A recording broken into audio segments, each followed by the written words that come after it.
livros de história são revistos e reescritos. Livros de ciência, com alguns anos, com 10, 20 anos, são jogados fora, porque a ciência avançou. E então, aqueles livros que eram o último grito passaram, e agora um outro. E assim sucessivamente. Mas existe um livro que é eterno, a palavra do Deus vivo. Os céus e a terra passarão, mas a minha palavra jamais passará. Não precisa de atualização nenhuma, é o livro mais atual do mundo. É a Bíblia Santa, a palavra de Deus. O livro para ser respeitado por todos, eu e você. Todos devemos respeitar e nos submeter à palavra do Deus vivo, a Bíblia Sagrada. O único livro que foi escrito por Deus. O Alcorão não foi escrito por Deus. Os Vedas não foram escritos por Deus.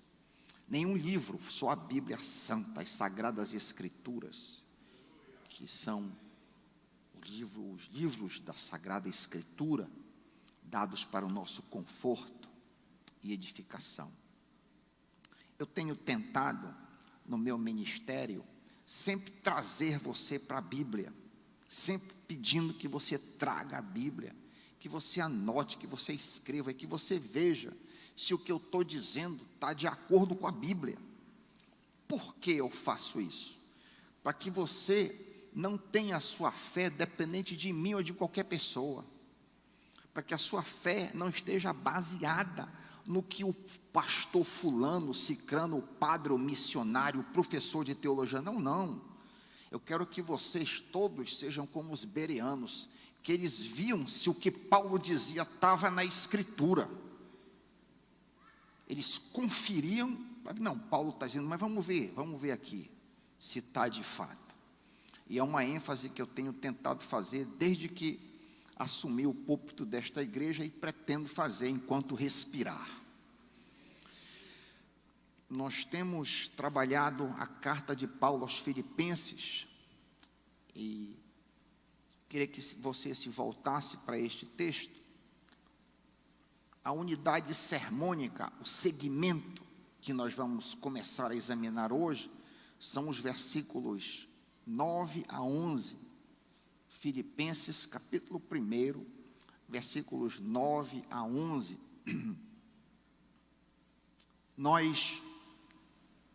Esta é a primeira, segunda, terceira, quarta, essa é a quinta exposição desta carta. Nós trabalhamos os versículos 1 e 2, aí depois trabalhamos 3 a 5, aí em um terceiro culto trabalhamos o versículo 6 apenas, em seguida trabalhamos os versículos 7 e 8, e quando retornamos, depois de um intervalo, a gente falou sobre os elementos que roubam a nossa alegria, fazendo um contraponto, já que essa carta é a carta da alegria, e hoje nós vamos avançar, então, nesta unidade aqui que vai do 9 a 11, acompanhe na sua tradução. Também eu faço esta oração. Qual é a oração?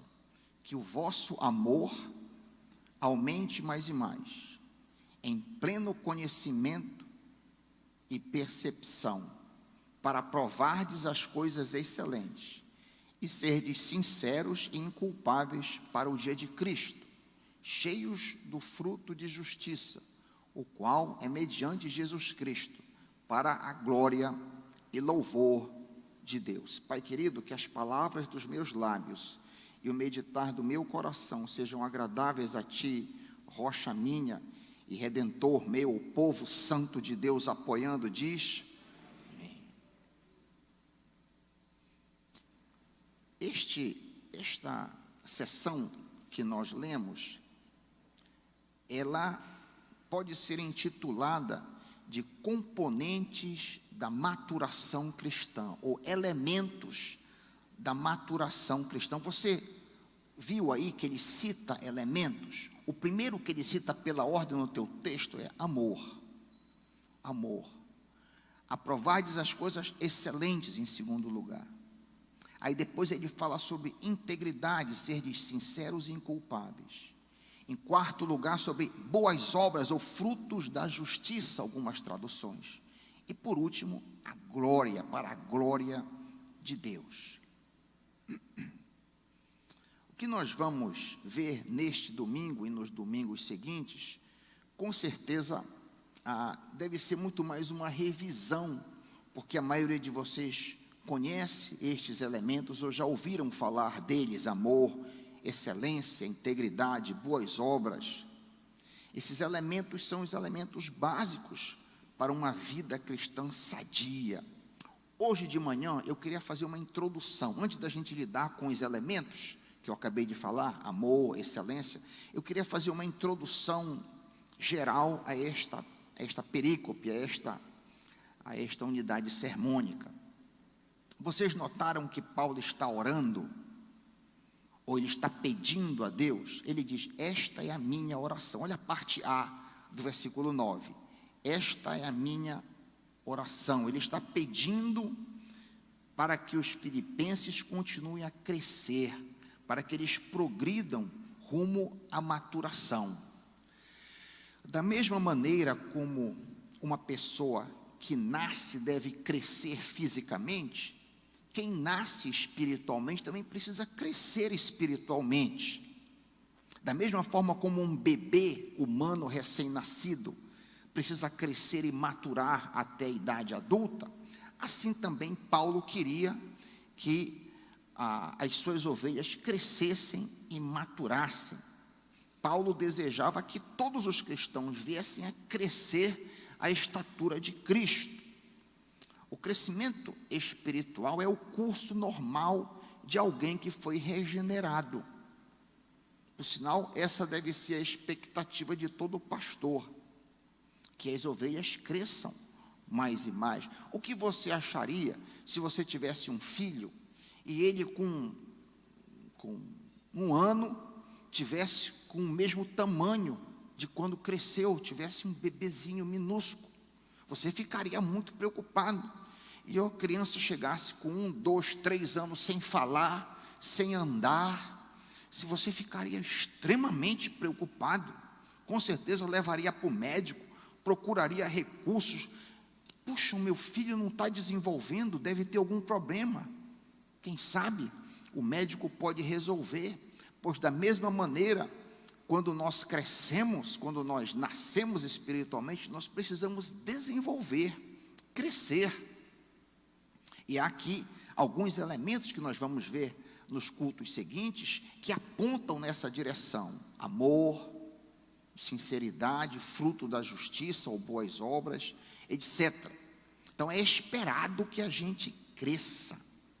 Quer ver um fator muito bom de se medir o crescimento, medir o nosso crescimento, que você pode se perguntar a você mesmo, e eu posso perguntar a mim mesmo: eu tenho crescido? Eu tenho desenvolvido em humildade? Hoje, eu sou mais humilde do que ano passado? Hoje, eu me vejo menor do que eu me via ano passado? Eu me submeto mais à palavra do Senhor? Isso é um teste que você pode se aplicar, eu posso me aplicar, para saber se eu estou crescendo. Há uma ilusão muito grande, meus irmãos, e aqui eu falo como alguém que trabalhou nessa área, de se imaginar que mero conhecimento bíblico é crescimento, é maturação cristã. Muitas vezes, quantos alunos que vinham para o seminário, eu perguntava: qual é o objetivo? Você está vindo para cá para quê? Qual é o objetivo de você vir estudar aqui no seminário? Eu estou vindo porque eu quero conhecer mais a Deus, eu quero crescer. Eu digo: olha, isso não vai ser necessariamente o caso. Conhecimento cognitivo, você aprender, que não é mal, não é ruim, mas somente você aprender grego, hebraico, história da igreja, homilética, etc., isso não vai fazer de você um homem mais maduro. O ideal é que você cresça sim, intelectualmente, mas um dos fatores mais importantes que vai demonstrar que você está crescendo, que você está maturando como homem de Deus, uma mulher de Deus, é você crescer, por exemplo, em amor, que é o primeiro ponto que Paulo lista aqui, ou em humildade, em frutos de justiça, em santidade. Eu disse isso para alguns alunos, e às vezes o aluno, depois de 4 anos, ele sai pior.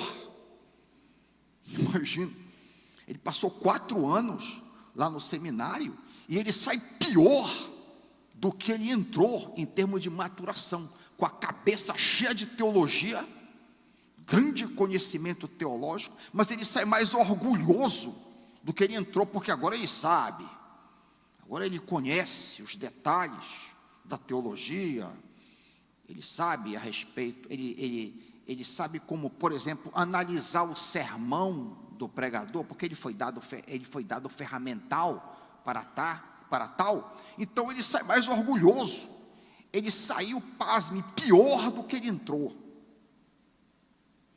O desejo de Paulo é ver os filipenses crescendo. E esse desejo de Paulo pode ser comprovado em várias cartas do apóstolo. Nota comigo a preocupação do apóstolo em Gálatas 4:19. Deixa um dedo aí, a gente talvez nem volte a Filipenses, mas examina o que Paulo diz em Gálatas. Olha a preocupação do apóstolo. Gálatas 4:19. Olha primeiro o carinho. Meus filhos, novamente estou sofrendo dores de parto por causa de vocês. Por que razão? Até que Cristo seja formado em vocês. Até que vocês sejam parecidos com Jesus. Ele está dizendo que ele está experimentando agonia por ansiar ver os Gálatas se parecendo mais com Cristo. Escrevendo para os Efésios, ele fala também do seu desejo de ver os crentes deixando de ser meninos e avançando rumo à maturidade da vida espiritual adulta. Olha o que ele diz comigo em Efésios 4, 13 em diante. Efésios 4, 13 em diante. Lemos ali que o ministério na igreja serve para equipar os santos, abre aspas, até que todos alcancemos a unidade da fé e do conhecimento do Filho de Deus, e chegamos à maturidade, atingindo a medida da plenitude de Cristo. O propósito é que não sejamos mais como crianças, levados de um lado para outro pelas ondas, nem jogados para cá e para lá por todo o vento de doutrina e pela astúcia e esperteza de homens que induzem ao erro. Antes, seguindo a verdade em amor, olha aí, cresçamos, palavra importante, cresçamos em tudo naquele que é a cabeça, Cristo. E exemplos podem ser multiplicados. Colossenses 1:28, olha comigo, olha o que o apóstolo diz, Colossenses 1:28, nós pregamos a Jesus, abre aspas, advertindo e ensinando a cada um com toda a sabedoria, para quê? A fim de que apresentemos todo homem perfeito em Cristo. Embora a gente não possa alcançar a perfeição nunca, nós somos chamados a caminhar rumo à perfeição, nós somos chamados a avançar nessa direção. Esse era o anelo. Então Paulo não está preocupado simplesmente em ter convertidos, mas sim em ter discípulos. O anelo do coração deste pastor era ver crentes maduros. O mesmo desejo também estava no coração de Pedro, por exemplo. Olha o que Pedro diz em 2 Pedro 3:18. 2 Pedro 3:18. Observa que é um comando que ele dá. 2 Pedro 3:18. Cresçam na graça e no conhecimento do nosso Senhor e Salvador, Jesus Cristo. o autor de Hebreus tem o mesmo pensamento de Paulo e de Pedro. Hebreus 6:1. Hebreus 6:1. Olha o que o autor diz. Nós não sabemos quem escreveu Hebreus. Deixemos os ensinos elementares a respeito de Cristo e avancemos rumo à maturidade. Constatamos então que a meta dos apóstolos era fazer dos crentes homens e mulheres crescentemente parecidos com o Mestre. Isso não é diferente do que Jesus esperava. Era exatamente esse o comando de Jesus. Olha o que Jesus diz em Mateus 28, trecho muito conhecido de vocês. Mateus 28, 18 a 20. Mateus 28, 18 a 20. Palavras finais de Jesus, né? Foi-me dada toda a autoridade no céu e na terra. Consequentemente, vão e façam convertidos. É isso que ele diz? Não. É isso que Jesus diz? Vão e façam convertidos? Não. Vão e façam discípulos de todas as nações, batizando-os em nome do Pai, do Filho e do Espírito Santo, e ensinando a obedecer algumas coisas. É isso que Jesus diz? Não. Ensinando a obedecer tudo que eu vos tenho ordenado. Isso é uma vida. Quando a gente nasce de novo para obedecer tudo, é uma vida que a gente vai passar aprendendo e crescendo. São tantas as coisas que Jesus nos mandou nesse tudo aqui, e aqui já seria um outro sermão, tentação de seguir numa outra vertente. Tudo, por exemplo, Jesus nos ensina que nós devemos lançar fora toda a ira. Em Efésios está isso aí, lá no Sermão do Monte. Nós temos crescido em não nos aborrecer. Eu tenho lutado contra isso. Eu tenho lutado com muita força, já há uns 6 ou 7 anos, para que eu jamais me aborreça. Então há uma infinidade, há uma massa de áreas na qual a gente pode crescer à semelhança de Jesus, e é para isso que nós somos chamados, e esse é o desejo do apóstolo Paulo, para aqui com os filipenses, e para mim, e para você. Cumprir a ordem de Jesus era a grande paixão da vida de Paulo, esta era a sua grande preocupação, e nós podemos observar esta preocupação, não apenas nas suas pregações, nos seus ensinos, nos seus escritos, mas particularmente nas suas orações. Se você parar para examinar as orações do apóstolo Paulo, você vai ver que o foco das orações do apóstolo Paulo era o crescimento dos crentes. Por exemplo, olha o que ele diz na oração inicial de Efésios 1:15 em diante. Efésios, capítulo 1, versículos 15 em diante.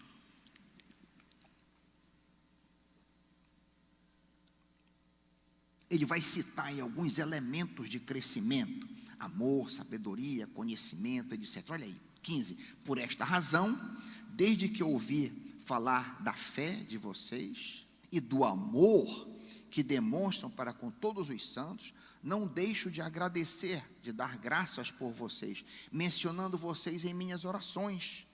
Peço, o que ele ora? Peço que Deus de nosso Senhor Jesus Cristo lhes dê um espírito de sabedoria, de revelação, de pleno conhecimento dele.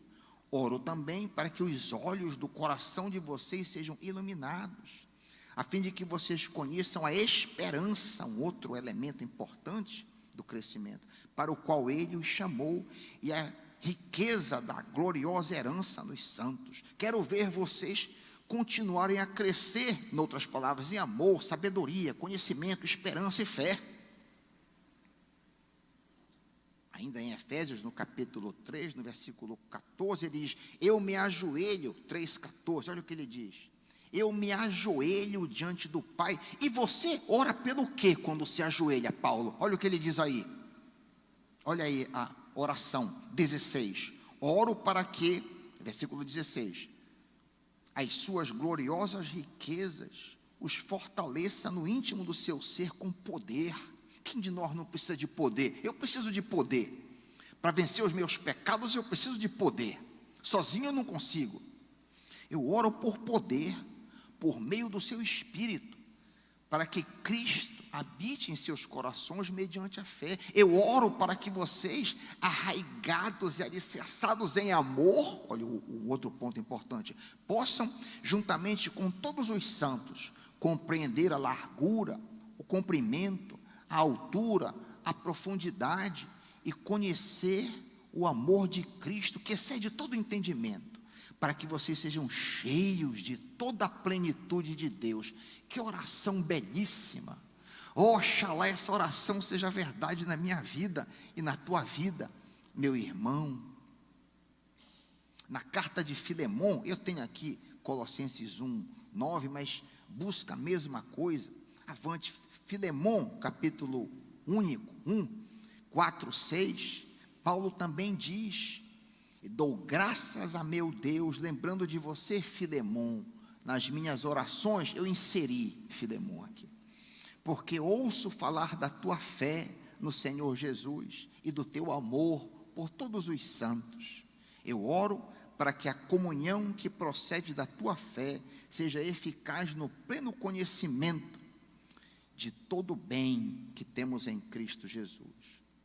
Vemos assim que o alvo do ministério paulino não era a mera conversão das pessoas, mas sim a formação do caráter de Cristo nelas. Observamos isso tanto em suas orações coletivas às igrejas, como nas suas orações individuais. E não é diferente aqui no capítulo 1 de Filipenses, que começamos a tratar. Depois de uma saudação geral, no capítulo 1, versículo 1, essa saudação geral vai até o versículo 8, Paulo ora pelas necessidades espirituais dos filipenses, pelo crescimento delas em amor, excelência, integridade, boas obras e para a glória de Deus. Observa, querido, Paulo nunca ora por necessidades físicas. Você já parou para pensar nisso? Nós que somos crentes antigos, às vezes a gente passa batido nisso, não é? Paulo nunca ora, por exemplo, para que os filipenses, ou os efésios, ou os gálatas tenham uma casa nova. Você pode ler o Novo Testamento. Ele nunca ora para que os crentes tenham mais dinheiro, para que os crentes tenham terras, para que as irmãs tenham esposo, para que os irmãos tenham uma esposa, para que a empresa do pessoal lá na Galácia prospere. Ele nunca ora pelo gado dos crentes, ele nunca ora pelas propriedades dos irmãos, ele nunca ora, por exemplo, até pela saúde. Já chamou a atenção isso de você? Varra o Novo Testamento capa a capa, que você vai ver que o que eu estou dizendo é a pura verdade. Paulo não ora por essas coisas, ele ora para o crescimento espiritual dos irmãos. Ele ora pela, não que essas coisas não sejam importantes, elas têm o seu lugar, e Paulo as menciona de forma tangencial. Onde ele faz isso, pastor Raik? Onde ele menciona tangencialmente essas coisas? Ele faz isso, por exemplo, em Filipenses 4,19. Em Filipenses 4,19, ele diz assim, Filipenses 4,19: o meu Deus suprirá todas as necessidades de vocês, de acordo com a sua gloriosa riqueza. Então ele vai suprir a casa que você precisa, ele vai suprir o emprego que você precisa, ele vai suprir a esposa que você precisa, ele vai suprir a sua saúde, que você, etc, ad nauseam, ele vai dar essas coisas, mas isso é secundário, essa não era a preocupação do apóstolo Paulo. E que lição eu e você nos apercebemos quando notamos essa preocupação dele, que deve ser a minha e a tua preocupação também. É interessante que Jesus pensava da mesma maneira, Jesus pensava da mesma forma. Jesus diz em Mateus 6, 31 a 33. Não se preocupem, disse Jesus. Eu não sei quantos de nós levam a sério isso. Palavra de Jesus. Não se preocupem dizendo o que nós vamos comer, o que nós vamos beber, o que nós vamos vestir, porque são os pagãos que correm atrás destas coisas. O vosso Pai Celeste sabe que vocês precisam disso. Porém, busquem primeiro o reino de Deus e a sua justiça. Ou seja, buscar fazer a vontade de Deus. Busquem primeiro o reino de Deus e a santidade. Busquem primeiro ser santo, e as demais coisas vos serão acrescentadas. Busca primeiro pureza interior, busca santidade, eu e você, e as outras coisas Deus vai dar. Você precisa de um emprego, o Senhor sabe que você precisa de um emprego. Você está ansioso por causa de uma prova que você precisa fazer, um concurso, o Senhor sabe disso, que você precisa fazer essa prova, para que você tenha como sustentar você e a sua casa, mas não fica consumido por isso, fica consumido por buscar ser santo.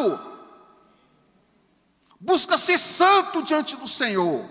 Eu estou esbagaçando a minha garganta, que o Senhor tenha misericórdia. Eu já tomei gororoba de gema crua e todo tipo de coisa, mas aqui não há como não enfatizar. O Senhor quer que a gente busque ser santo. Você tem buscado isso, meu irmão? Eu tenho muitos defeitos e miséria, mas isso tem sido uma obsessão na minha vida. Isso tem sido um alvo da minha vida, que eu preciso melhorar, eu preciso crescer, eu preciso ser melhor, eu preciso ser igual a Jesus. Ainda no versículo 9 de 1 Coríntios 1, 1 Coríntios 1, 9, chama a nossa atenção o fato de que Paulo está preocupado com a oração. Notaram? Também faço esta oração. A oração tem duas dimensões. Ela tem uma dimensão externa, nós somos comandados a orar, mas também ela tem uma dimensão interna, nós somos impulsionados de dentro para fora a orar. Assim como Paulo orava, eu e você somos chamados à oração, de duas maneiras, como ordem, como comando e também espontaneamente. Eu queria rapidamente trabalhar esses dois aspectos da oração, já que Paulo fala sobre ela. É indisputável que Paulo nos manda orar, é indisputável que a Bíblia nos comanda a orar, é indisputável que a oração é uma responsabilidade. Fiquei muito feliz que algumas semanas, semana passada, Rebeca, que houve aqui uma vigília de oração. Foi semana passada, não foi? Semana passada, quando éramos jovens, 1992, 93, nós fazíamos vigília de oração toda sexta-feira, a juventude da igreja. Toda sexta-feira, não precisava marcar, ou era aí embaixo, aí onde é o departamento de crianças, ou então na casa de algum irmão. E muitos de nós crescemos através daquele movimento de oração, buscando a face do Senhor. Então, há um comando para a oração. Filipenses 4:6. Filipenses 4:6. Não andem ansiosos por coisa alguma, diz o apóstolo. É interessante esse comando aqui. Para pensar nesse comando. Está de novo fora aqui do que eu queria dizer, mas para pensar nesse comando. O mesmo Deus que diz para você e para mim, não matarás. O mesmo Deus que diz para você e para mim, não adulterarás. O mesmo Deus que diz para você e para mim, não furtarás. É o mesmo Deus. Ele diz, não andeis ansiosos. Você parou para pensar que isso é um comando? Por que a gente não leva tão a sério esse comando? Não é para a gente andar ansioso. A gente não leva a sério, não matarás? É a mesma voz de Deus, não andar ansioso. Senhor, pastor Raik, como que eu vou fazer isso? Coloca a tua vida na mão do Senhor. Senhor, eu estou nos teus braços. Eu estou ansioso em relação a essa conta que eu tenho que pagar. Eu estou ansioso em relação a um filho meu que parece que está querendo tomar droga. Enfim, eu estou ansioso por uma determinada situação na minha vida. Coloca, a tua palavra diz que não é para eu andar ansioso. A tua palavra que diz isso, Pai querido. Me dá paz no meu coração. Eu quero relaxar nos teus braços. Enfim, aqui o meu objetivo inicial era falar do comando da oração. Mas ele diz, Filipenses 4:6, não andeis ansiosos por coisa alguma. E como que eu não vou andar ansioso? Ele responde, em tudo pela oração e súplicas, e agradecendo, apresentem seus pedidos a Deus. Aí é uma ordem, um comando. Eu não quero andar ansioso, então eu tenho que aprender a orar, eu tenho que apresentar para o Senhor. Apresentar o filho, apresentar o emprego, apresentar a conta, apresentar a falta de paz no meu coração. Senhor, eu não estou experimentando paz no meu coração. A tua palavra diz que os filhos de Deus, as filhas de Deus devem andar em paz. Eu estou sem paz no meu coração. O que é isso? Restaura o sossego da minha alma, Pai querido. Apresenta para o Senhor. Como ordem, aí é uma ordem, não é opcional. Em Lucas 18:1, Jesus nos comanda.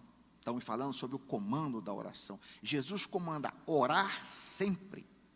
Lucas 18:1, orar sempre e nunca esmorecer. É inquestionável, então, eu tinha aqui 1 Pedro 4:7, a oração é uma responsabilidade, é um comando, nós somos comandados a orar.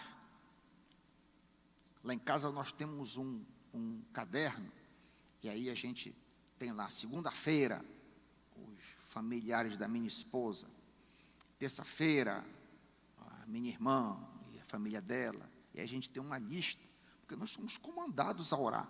Não é se der vontade, não é quando eu estou afim, não é se der certo ou se não der certo, não, nós somos comandados a orar. Então coloca lá, um irmão entrou em contato comigo lá de Santarém e perguntou, assustado, que eu liguei para ele, dizendo como vai, ele estava numa crise familiar terrível, e aí um mês depois eu mandei uma nota para ele, como vai a crise na tua família? Ele ficou assustado, disse, pastor, o senhor lembra? Como cargas d'água do senhor lembra? Pedi uns 3 meses, eu lembro porque eu anotei no caderno da Betina, e a gente ora pelo irmão uma vez por semana. Nós somos comandados a orar. Amém, meus irmãos? Mas não apenas nós somos comandados a orar, esse é o segundo ponto, existe também uma compulsão, existe uma dimensão interna, uma força interior que nos arrasta, que nos empurra rumo à oração. Olha, por exemplo, Salmo 61, como isso é interno, olha como brota de dentro do coração do salmista. Salmo 61, 1 e 2, ouve o meu clamor, ó Deus, atenta para a minha oração. Isso com certeza está brotando de dentro. Ninguém mandou que ele orasse, ele não está seguindo um comando.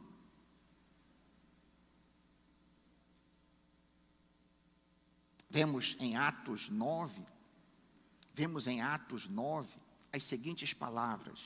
Atos 9, 10 e 11, texto muito conhecido, em Damasco, Atos 9, 10 e 11. Havia um discípulo chamado Ananias. O Senhor o chamou numa visão. Ananias, eis-me aqui, Senhor, disse ele. O Senhor lhe disse, vá à casa de Judas, na rua direita, e pergunte por um homem de Tarso, chamado Saulo. Ele está orando. Note bem, é altamente improvável que imediatamente após a conversão de Paulo, alguém tenha mandado ele orar, ou dito para ele orar. É muito improvável. Muito provavelmente o futuro apóstolo estava orando por causa de uma compulsão interior. Ele estava orando não por causa de um comando, mas porque ele sentia um desejo interior de orar. em Romanos 8,15, também Gálatas 4,6, nós aprendemos que o Espírito que foi implantado em nós geme, Abba, Pai, Paizinho, Papai, geme no nosso interior. Então é uma compulsão de dentro para fora. Em 1 Tessalonicenses 3,10, diz Paulo que dia e noite ele orava com perseverança. Como pode ser possível, meus irmãos, alguém orar dia e noite? Você já parou para pensar nisso? Com certeza Paulo não está falando que ele ficava de joelho noite e dia, que ele tinha uma infinidade de coisa para fazer, tinha viagem para fazer tenda, tinha que pregar. É óbvio que ele não está falando de uma posição que ele adotava para orar. Do que ele está falando? Então, quando ele diz aqui em 1 Tessalonicenses, noite e dia, com perseverança, oramos. Por sinal, ele também diz em 1 Tessalonicenses 5:17, que não apenas ele tem que ter essa postura, mas nós também. Ele diz para nós, 1 Tessalonicenses 5:17, orai sem cessar. Como nós podemos orar sem cessar? Como que Paulo orava sem cessar? Como que eu e você podemos orar sem cessar? Porque oração aqui é um estado de espírito. Eu estou comungando com o Senhor. Eu e você devemos estar comungando com o Senhor o tempo todo. Senhor, o sinal está amarelo, eu vou resistir à tentação, eu vou parar. A comunhão, eu estou lavando o prato, Senhor, me ajuda a resolver essa questão. É um estado de espírito. Orar sem cessar é isso. Quando Paulo diz que ele orava à noite e dia, ele estava em comunhão com o Senhor o tempo todo, buscando a direção do Senhor para as menores coisas possíveis. Interessante como a gente aprende, por vezes, com um colega cristão. Um colega de doutorado meu, indiano, que morava comigo lá na Escócia, nós orávamos toda segunda-feira à noite juntos, para que o Senhor abençoasse a nossa semana e tal. E uma vez, nós estávamos, isso já muitos anos atrás, e ele começou a orar sobre um pintor que vinha na casa e tal. Eu achei aquilo um pouco estranho. Poxa, mas nós vamos incomodar o Senhor? Uma picuinha, uma coisa tão pequena. Aí eu perguntei, Xixi, mas tu oras? Ele disse, ai, que eu oro por tudo. Uma lição para mim. Orar sem cessar, orar por tudo. Não existe coisa pequena na tua vida que o Senhor não se importe. Não existe um detalhe pequeno na tua vida, pequeno demais, na tua vida que o Senhor não se importe. Ele quer comunhão. O pai quer comunhão com o filho, a mãe quer comunhão com a filha, é natural isso. No mundo natural, sim, o Pai do céu também quer comunhão contigo. Então deve haver em nós essa compulsão interna para buscar a presença do Senhor no nosso dia a dia. Senhor, me ajuda, Senhor, nesse dia, que eu não peque diante de Ti nesse dia. Essa deve ser uma oração permanente minha e sua. Você sai de manhã, segunda-feira, problemas 1000 para você resolver. Muita coisa na cabeça, dificuldades, lutas, que você tem que ter segunda, terça. Senhor, me ajuda nessa semana, que eu passe a semana toda sem pecar. Amém, meus irmãos? Me ajuda, Pai querido, me dá forças, preciso de Ti, da Tua graça, da Tua força. Mas a respeito do quê? Por fim, Paulo ora pelos filipenses. Ele ora para que eles cresçam em Cristo. Esta é a minha oração. Que o amor de vocês aumente cada vez mais, para provardes as coisas excelentes, sejam sinceros e inculpáveis, cheios do fruto da justiça, que vem para a glória de Deus. Examinaremos esses pontos nos domingos que vêm, se Deus nos der graça.